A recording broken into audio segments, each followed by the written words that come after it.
Hey guys, Cruising with JT here, and thank you for joining today. I'm excited to give you my top 10 boarding day tips if you're going to Alaska on the Norwegian Bliss or the Norwegian Encore.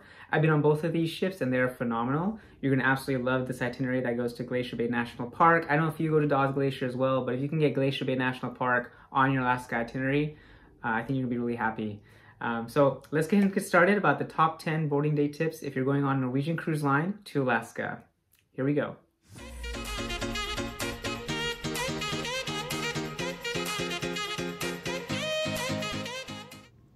Alright, tip number 1, download the Norwegian app if you haven't already done so, and especially before you sail away. This app will be your best friend the whole cruise, from daily schedules to shore reservations, dining times, and much more. You can also message each other via the chat feature on the app for $10 per device if you did not purchase the internet for a more expensive price. Please note that there are no notifications like regular texts, so you will have to open the app to see if you received a message. Number 2. Connect to the Norwegian guest Wi-Fi as soon as you board and load the app to see everything the ship has to offer and make your reservations via the app. It's a convenient way if you feel like you're not able to go to TV on the wall or other locations that you can actually reserve options on the ship. You can just make sure you connect to the Wi-Fi and then load up your Norwegian application. Number 3, do your safety and e-muster drill as soon as you can and get that out of the way so you don't have to worry about holding up sail away and not have your name called on the intercom. You don't want to be that kind of cruiser. Tip number 4, book your show reservations as soon as possible. The two must-see shows are Jersey Boys on the Norwegian Bliss and the Choir of Men on the Norwegian Encore. There are other shows that you'll want to check out as well, for example, 6 on the Bliss.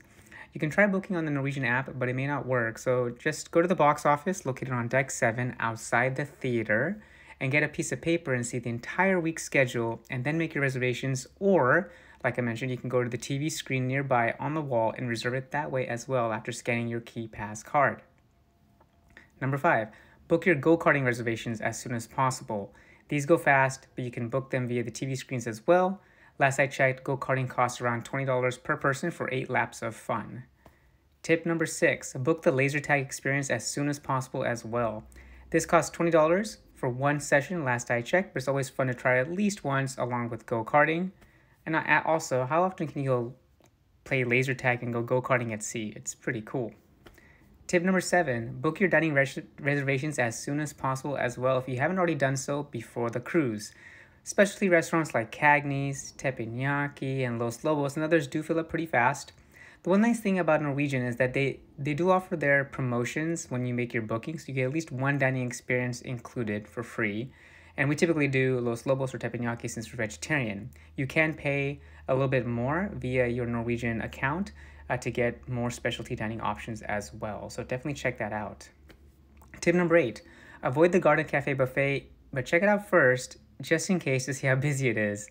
In my previous experience, Norwegian's buffet on embarkation day doesn't seem as busy as other cruise lines for some reason, but if it is busy, then swing by the local bar and grill for a delicious bite to eat, as they have a very, very nice menu for lunch. And it's the only venue that's open 24 hours a day to satisfy your food craving at any time. Tip number 9, greet everyone you see with a hello and smile and tell them exactly how excited you are to be on board today. It'll make their day and it's going to make you feel even more excited as your cruise vacation gets started. Tip number 10, grab a drink at the Waves Bar on the pool deck and start to enjoy the beautiful views of Seattle as you sail away. Be sure to look out for Mount Rainier to the south, Mount Baker to the north once you get out of the main Puget Sound area, the Cascade Mountains to the east, and the Olympic Mountains to the west. These mountains have so much snow on them, and if you go during the May-June time frame, you'll get to see how beautiful they truly are and what Seattle really has to offer. Make sure you check out the skyline as well, because I've been in Seattle for over 30 years. This is my hometown. I love sailing away from here, and I know you will love it as well. So there you guys have it. All right, well, there you have it, guys. Hopefully those top 10 boarding day tips helped. If you have any other questions, please feel free to comment below. Be sure to hit that like button and subscribe if you haven't already. I'm going to be coming out with a lot of Alaska content, a lot of cruising content as well. So I appreciate your support. And if you're going to Alaska this summer or in the future, get ready, because I believe it is one of the best cruising destinations in the world. I've been there 7 times. I'm going there for my 8th time later in June of 2024. So I love it. Hope you guys have a great day. We'll talk soon. Take care. A special shout out to my Patreon and YouTube members. Thank you so much for your additional support. And be sure to hit that subscribe button, everyone. Love to keep growing slowly but surely. Thank you so much for your subscription and have an awesome day. This video is sponsored by MEI Travel. Be sure to reach out to them via the contact information in the description below for all your travel booking needs. Thank you so much and have a great day.